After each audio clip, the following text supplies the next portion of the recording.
অনেক সময় Google play store থেকে কোনো অ্যাপ ডাউনলোড করতে গেলে ডাউনলোডিং উঠে কিন্তু ডাউনলোড হয় না বা ইনস্টল হয় না, অথবা অনেক সময় ডাউনলোডে ক্লিক করলে পেন্ডিং লেখা উঠে ডাউনলোড হয় না।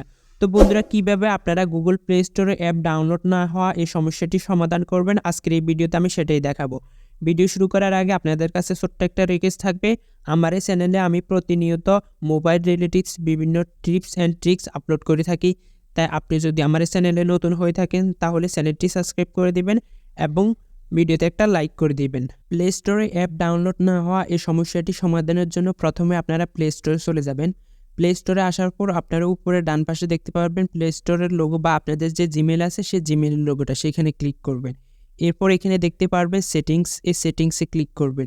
এরপর এখানে দেখতে পারবেন নেটওয়ার্ক প্রেফারেন্স, এখানে ক্লিক করবেন। ক্লিক করার পর এর নিচে দেখতে পারবেন অ্যাপ ডাউনলোড প্রেফারেন্স, এখানে ক্লিক করবেন। এখানে ক্লিক করার পর আপনারা এখানে তিনটা অপশন দেখতে পারবেন, over any network, over wifi only, ask me every Times.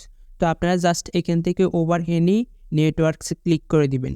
এটা ক্লিক করলে কি হবে, আমরা মোবাইলের ডাটা বা ওয়াইফাই থাকলে যেটা দিয়ে আমরা অ্যাপ ডাউনলোড করি সেটা দিয়ে অ্যাপ ডাউনলোড হবে।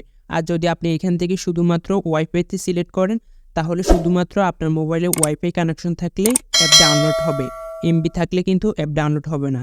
তো আমরা কি করব, এখান থেকে ওভার এনি নেটওয়ার্ক এটা সিলেক্ট করব, করার পর এখানে ওকে অপশনে ক্লিক করে দিব।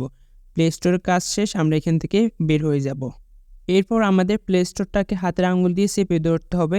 ধরার পর আপনারা দেখতে পারবেন দুটো অপশন এসেছে, প্রথমে আছে অ্যাপ ইনফো, এই অ্যাপ ইনফোতে ক্লিক করবেন। এখানে ক্লিক করার পর আপনারা এখানে একটা অপশন দেখতে পারবেন ডাটা স্টোরেজ, এখানে ক্লিক করবেন। এখানে ক্লিক করার পর আপনারা এখানে ডাটা ক্লিয়ার ডাটা এই অপশনটাতে ক্লিক করে দিবেন। এরপর ওকে অপশনে ক্লিক করে দিবেন। ক্লিক করে দেওয়ার পর আপনারা এখান থেকে ব্যাক হয়ে বের হয়ে যাবেন। মূল কথা হলো আপনারা আপনাদের মোবাইলে প্লে স্টোরের যে স্টোরেজ আছে স্টোরেজ ডাটা সেটা ক্লিয়ার করে নেবেন।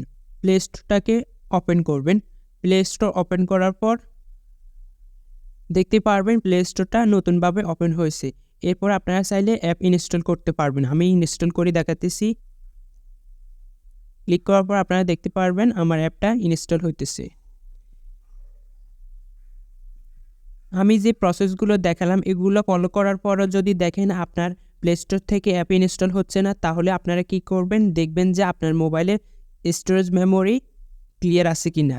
যদি ফুল থাকে তাহলে অবশ্যই আপনারা কিছু অ্যাপ ডিলিট করে দিবেন, অথবা আপনাদের মোবাইলের অপ্রয়োজনীয় যে ভিডিওগুলো আছে বা পিকচারগুলো আছে সেগুলো ডিলিট করে আপনারা আপনাদের স্টোরেজ মেমোরিটাকে ক্লিয়ার করে নেবেন, তাহলে অ্যাপ ইনস্টল হবে। আর যদি আপনাদের স্টোরেজ মেমোরি ফুল থাকে তাহলে কোনোভাবেই অ্যাপ ইনস্টল হবে না। তো বন্ধুরা, আমার দেখানো প্রসেসগুলো ফলো করলে ইনশাল্লাহ আপনাদের অ্যাপ ইনস্টল না হওয়া এই সমস্যাটি সমাধান হবে।